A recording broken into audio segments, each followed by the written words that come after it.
I thought I'd close with a brief case study of a family office investment exercise that we did with a client a couple years ago.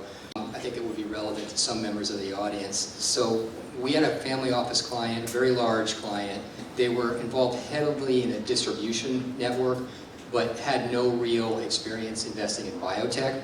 But for personal reasons, the client was very interested in investing specifically in cell and gene therapy, and they were looking to invest at a large volume. So we were tasked with screening initially 75 potential investment prospects, and I thought it would be sort of helpful to quickly go through sort of how we did that. So I've been doing this for about 20 years. I don't think I've ever had more than like 2 of these types of deals running simultaneously.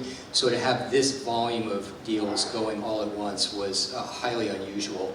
And I think we realized very quickly that we were not going to be able to use the standard process of trying to simultaneously run the deal terms and the diligence, because what was happening is everything was just getting too mixed up, and you've got multiple deals going simultaneously where people are getting held up because the diligence isn't done, and then parties are getting unhappy, as you can imagine. So the way this project basically played out is that the family office had hired a third-party biotechnology consultant to do the lead generation, and they basically came up with the initial 75 prospects that we were looking at. And once those prospects were vetted, we basically did a scientific due diligence on them. So everybody on our team was a scientist prior to becoming an attorney. And we basically made sure that, you know, we were looking at the questions of sort of like, is the science reasonable? Is the plan have a decent chance of success, sort of within the confines of the normal biology? And I think once we covered that we vetted that step, our next step was basically to do the IP due diligence and just make sure that they had filed IP that was going to cover their proposed commercial product. And you would be surprised at how many people are launching products who have not, they have IP on file, but it doesn't actually protect what they're trying to build. And that may be either because it just wasn't done properly the first time, or because they, you know, pivoted midstream after the IP had been filed. But we lost almost 30% of our cohort in that step. So that's definitely a flag. You want to be paying attention to the IP that's going on.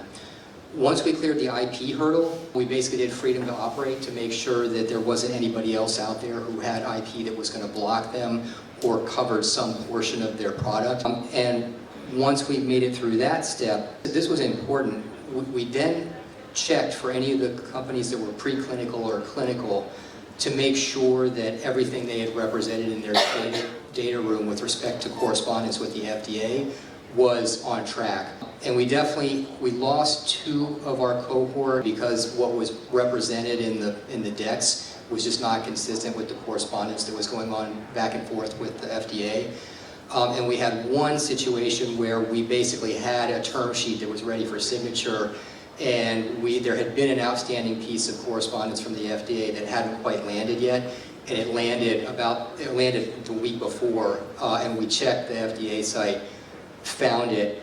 They were asking for a radically expanded cohort in their phase 2 trial, and it wasn't a deal breaker for the client, but we did go back and renegotiate the terms to get better terms for ourselves. So basically, this allowed us to process 75 deals with only 4 people on our side, and by segregating the actual term negotiations until after all the diligence had been done, we found that we really increased the amount of deals that we could process at the same time.